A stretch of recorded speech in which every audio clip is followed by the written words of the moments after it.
আওয়ামী লীগ আবার খুব শীঘ্রই ফিরবে।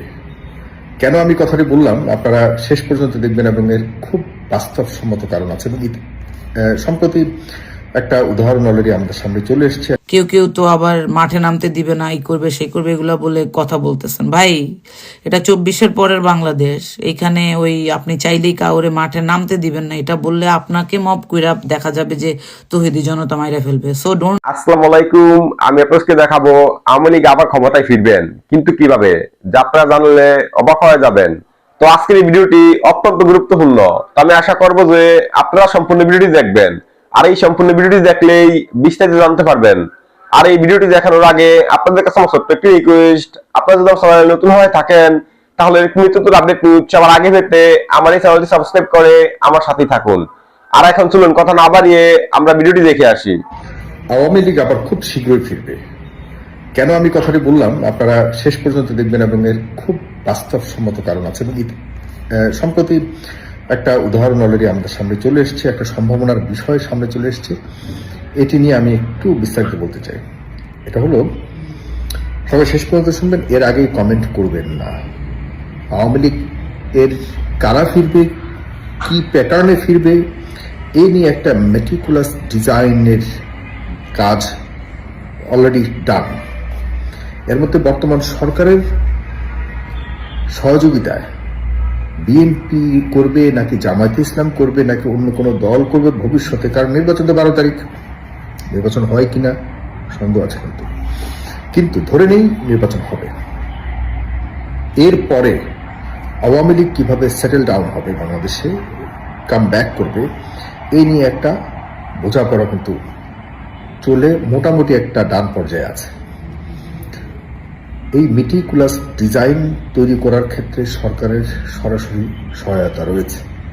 এখন আমরা যারা রয়েছি, বা যে 24-এর চেতনার যারা ধারক বাহক রয়েছেন, তারা হয়তো এখন তাদের একদম সেন্টিমেন্ট হাই পর্যায়ে রয়েছে বলে, যারা আপনাদের হাই সেন্টিমেন্টকে পুঁজি করে ক্ষমতায় গত 1.5 বছর ধরে ছিল, যারা উপদেষ্টাদের নামে আকাইম্মা কয়েকজন মানুষ যারা নিজেদের পকেট ভর্তি করেছে, হাজার হাজার কোটি টাকা লুটপাট করেছে সরকারের এই বিদেশ থেকে এনে এনে যাদেরকে বসিয়ে কোনো রকম ডক্টর মোহাম্মদ ইউনূস নিজের চেয়ারটাকে ধরে রেখে উনি কি করেছে জানি না, কিন্তু অন্যদের পকেট ভরিয়ে এই দেশের 12টা বাজিয়ে 24-এর চেতনার 12টা বাজিয়ে তিনি আবার ফিরে যাবেন, এই হলো তার এখন বর্তমান একমাত্র চাওয়া।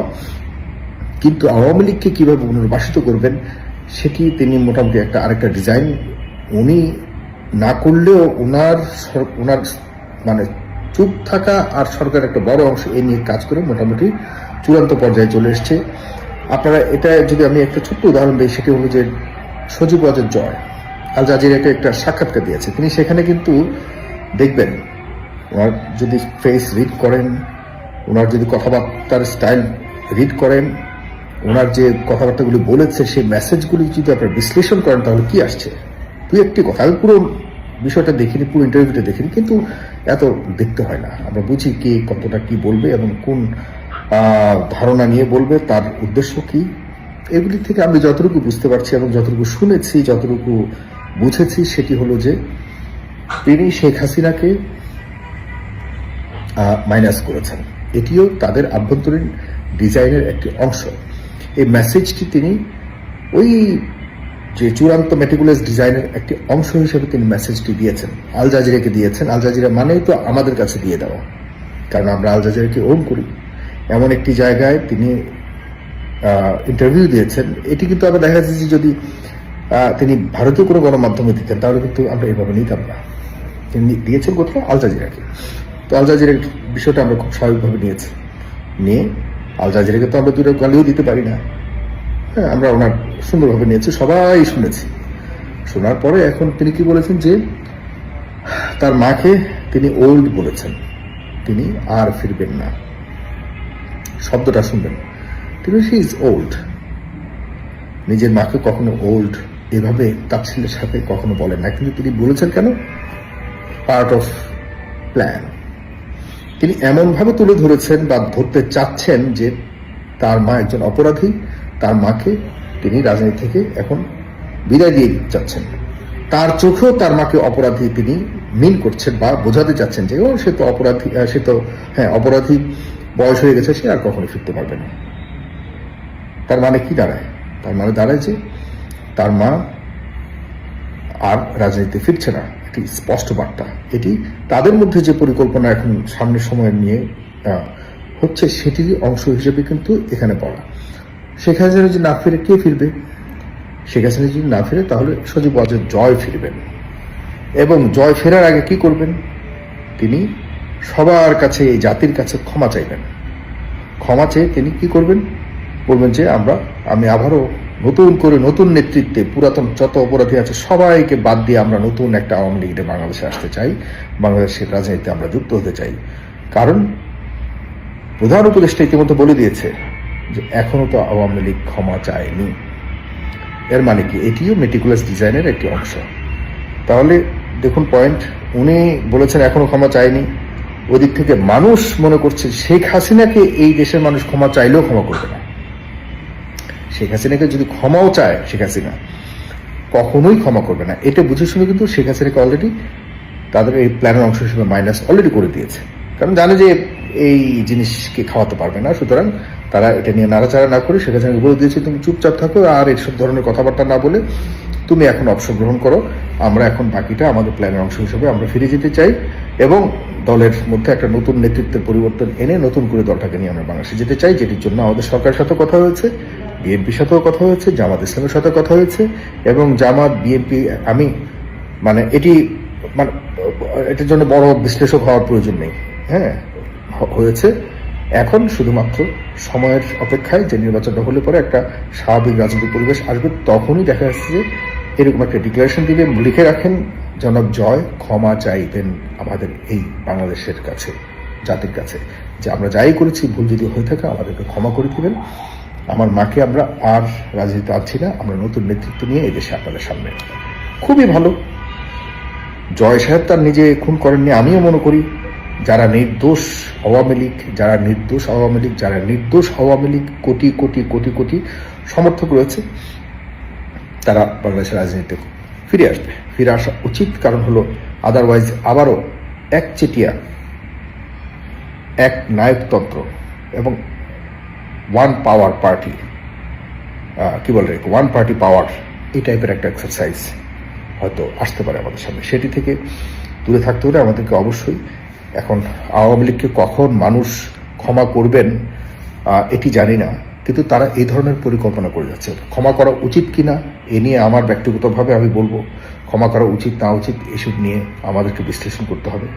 এত সহজেই যে কোনো নেতৃত্বের আদলে আসলেই আমরা ক্ষমা করে দিব, জনগণ ক্ষমার দিক মাথায় রাখতে হবে। 1,500 মানুষকে মারা হয়েছে। জনাব জয় তিনি বলেছেন যে তার মা যদি মারত তাহলে তিনি ক্ষমতায় থাকতেন। তাহলে কারা মেরেছে? আপনার মা ক্ষমতায় ছিলেন, ও নির্দেশনা দিয়েছেন, সেসব নির্দেশনার ভিডিও অডিও সবকিছু আমাদের কাছে আছে। সুতরাং তিনি এখন একরকম তারা একটা পরিকল্পনার অংশ হিসেবে আমরা এই আল জাজিরার ইন্টারভিউটাকে দেখতে পাচ্ছি। সামনের সময় তারা আসার জন্য সম্পূর্ণ প্রস্তুতি নিচ্ছে, এবং এই আশাটাকে আমরা কিভাবে নিচ্ছি, জনগণ কিভাবে নিবে, এটির জন্য এখন প্রস্তুত থাকতে হবে। তবে তারা ফিরে আসছে, এটি নিশ্চিতভাবে আমি যতটুকু বুঝতে পারছি। আপনারা ভালো আছেন। আগামী 12ই ফেব্রুয়ারি জাতীয় নির্বাচন, তো নির্বাচনের আগের এই যে 10-12 দিন, এটা খুবই একটা ক্রুশিয়াল সময়। এই সময়ে যারা নির্বাচনে অংশগ্রহণ করছে, প্রার্থী যারা, তাদের বক্তৃতায় আউটলাইন থাকা খুবই জরুরি। কারণ আপনি অন্য প্রতিপক্ষকে ব্যাশিং করতে গিয়ে তাকে হুমকি দিচ্ছেন কিনা এটা দেখার বিষয়। কেউ কেউ তো আবার মাঠে নামতে দিবে না, এই করবে সেই করবে এগুলা বলে কথা বলতেছেন। ভাই, এটা 24-এর পরের বাংলাদেশ। এখানে ওই আপনি চাইলেই কাউরে মাঠে নামতে দিবেন না, এটা বললে আপনাকে মব কইরা দেখা যাবে যে তৌহিদি জনতা মাইরা ফেলবে। So don't do it. এক সেকেন্ড থিং হচ্ছে, ধরেন আমার অবস্থানটা আমি পরিষ্কার করি, আমি কোন দল করি বা কি করি, এটা এখন প্রশ্ন আসতেছে কেন ভাই? গত 17 বছর যখন আমরা হাসিনার বিরুদ্ধে মাঠে ছিলাম, জেলে গেছি, বিদেশে থেকে কথা বলছি, তখন খুব ভালো লাগছে না? আমরা একেবারে সাহসী, বিপ্লবী, কত কিছু কইছেন আপনারা। আপনাদের কোনো লজিস্টিক সাপোর্ট ছাড়া আমরা কিন্তু দেশের পক্ষে এমনিতেই কথা বলছি, নিজের দায়বদ্ধতা থেকে। তখন তো গুপ্ত বলেন না কেউ। এখন বলেন কেন? 5 তারিখের পরে কিছু অসাধু লোকজন বাংলাদেশ জাতীয়তাবাদী দলটাকে অজনপ্রিয় করার জন্য সর্বাত্মক কাজ করছে, নিজেদের স্বার্থ হাসিলের জন্য। আমি তাদের বিরুদ্ধে আগেও সোচ্চার, এখনো সোচ্চার, এবং এটা আমি সারা জীবন থাকব। তার মানে এই না যে আমি বাংলাদেশ জাতীয়তাবাদী দলকে আফল করি না। তো এই দলের যারা যোগ্য প্রার্থী, মজলুম নেতা, যারা গত 17 বছর হাসিনার দুঃশাসনের শিকার, তাদেরকে ভোট দিবেন আপনারা, এটা আমি প্রত্যাশা করি। একই সাথে জামাত ইসলামের যারা মজলুম নেতা, তাদের অনেক নেতাকর্মী বাংলাদেশে গুপ্ত থাকতে হয়েছে, মানে তাদের প্রয়োজন, বেঁচে থেকে রাজনীতি করার চেষ্টা করছে তারা। তো তাদেরকেও আপনারা ভোট দিবেন, যারা ইসলামের পক্ষে কথা বলতে পারে। আর মজলুম নেতা মামুনুল হক সহ যারা নির্বাচন করছেন, তাদের প্রতিও আমার শ্রদ্ধা, সমর্থন, সবকিছু, মানে আমাদের যে লজিস্টিক সাপোর্টটা তাদের যতটুকু যে জায়গা থেকে দেওয়া দরকার আমরা দিব। কারণ হচ্ছে আমরা শাপলা চত্বর দেখছি, আমরা চট্টগ্রামে মোদিকে আশা কেন্দ্র করে মানুষ খুন দেখছি, বাংলাদেশে ইসলাম অবমাননা দেখছি, শাহবাগে নবীজি কার্টুন বানাইতে দেখছি। সো বাংলাদেশে ইসলামী দলগুলোকে আমি সম্মান করি, এবং বাংলাদেশি জাতীয়তাবাদ এবং ইসলামী মূল্যবোধ মিলেই হবে আগামী সংসদ। একই সাথে জুলাই যোদ্ধা, এই জুলাই যোদ্ধাদের মধ্যে হাসনাত, নাহিদ, সার্জিস বা আরও যারা আছে, তাদের মধ্যে যোগ্য যে প্রার্থীগুলা, তাদেরকে আপনারা ভোট দিবেন। কারণ এই তরুণ প্রজন্মের ছেলেগুলার কারণেই, সামনে থাকার কারণেই, মৃত্যুর পয়গাম মাথায় নিয়ে তারা মাঠে ছিল। তারা কোনো ওই চিপা চাপায় বৈশা বক্তৃতা দেয় নাই। অতএব তাদের পক্ষে আমাদের থাকতে হবে। আমরা 71কেও আফল করি, আমরা জুলাইকেও আফল করি। একই সাথে আধিপত্যবাদের বিরুদ্ধে হাদি শহীদ হয়েছে, সে হাদির প্রতিও সম্মান রেখে আমরা বাংলাদেশে এমন একটা সংসদ চাই যেখানে সবার মধ্যে রাজনৈতিক প্রতিযোগিতা থাকবে, কিন্তু কেউ ফেসিস্ট হবে না, এটাই আমরা চাই। এবং কোনো বিদেশি দালালদের এজেন্ডা বাংলাদেশ সংসদ দখল করবে, এটাও আমরা চাই না। একই সাথে কালোবাজারি, ঋণখেলাপি, দুর্নীতিবাজ, চাঁদাবাজ, এদেরকে 100% বয়কট করতে হবে। এটা হচ্ছে আমার অবস্থান। আমি কোনো একক ব্যক্তিকে সমর্থন করি না।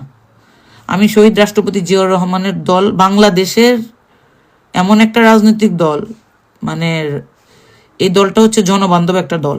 এই দলকে যারা আজকে হাসির খোরাক বানাইছে তাদের বিচারও হবে। হয়তো জনাব তারেক রহমান সাহেব দেখে অনেক কিছু করতে পারেন না, বাট 1.5 বছর যাদের বিরুদ্ধে আমরা কথা বলছি, এরা বাংলাদেশ জাতীয়তাবাদী দল ওন করে না, এরা থাকতেও পারবে না টুডে টুমোরো। এটা আমাদের মানে অ্যানালাইসিস আর কি। তো পাবলিক যে জরিপ, ওই জরিপে যতই হাইপ উঠুক, বাংলাদেশ জাতীয়তাবাদী দলের একটা ভালো ভোট ব্যাংক আগামী নির্বাচনে মানুষ প্রদর্শন করবে। এবং যোগ্য প্রার্থীদের, এই দলে অনেক নেতাকে নমিনেশন দেয় নাই, তারা স্বতন্ত্র প্রার্থী হিসেবে নির্বাচন করছে, আমি তাদের পক্ষেও থাকব। যারা যোগ্য প্রার্থী ছিল, মজলুম ছিল, তাদেরকে ভোট দিয়েন। স্বতন্ত্রতে দাঁড়াইছে দেখে তারা বিএনপি থেকে উৎখাত হয়ে গেছে না, তাদেরকে দল বহিষ্কার করতেই পারে, করুক। কিন্তু আমি অনেককেই চিনি যারা এই দলের জন্য জীবনের সর্বোচ্চ রিস্কটা নিছে হাতে, অর্থাৎ তাদেরকে আপনারা ভোট দিবেন। সবশেষে বাংলাদেশ জাতীয়তাবাদী দল এবং ইসলামী দলগুলা সহ নতুন যে সবাই সংসদে যাক, কিন্তু ওইটার যে রাস্তাটা, ওইখানে আপনারা যে এখন ব্যারিকেড বসাচ্ছেন, এরে কাফের বলতেছেন, এরে গুপ্ত বলতেছেন, এরে সুপ্ত বলতেছেন, this will come to you, you know, এইগুলো আপনাদের কাছে আবার রিটার্ন আসবে। তো আমি আশা করছি যে আপনারা সম্পূর্ণ ভিডিওটি দেখেছেন। তো আপনাদের যদি বিষয় নিয়ে কোনো মতামত থাকে আমাকে অবশ্যই কমেন্টে জানাবেন। তো আমি এখানে ভিডিওটি শেষ করতেছি। তো দেখা হচ্ছে পরবর্তী ভিডিওতে। সে পর্যন্ত সবাই ভালো থাকবেন, সুস্থ থাকবেন। আল্লাহ হাফেজ।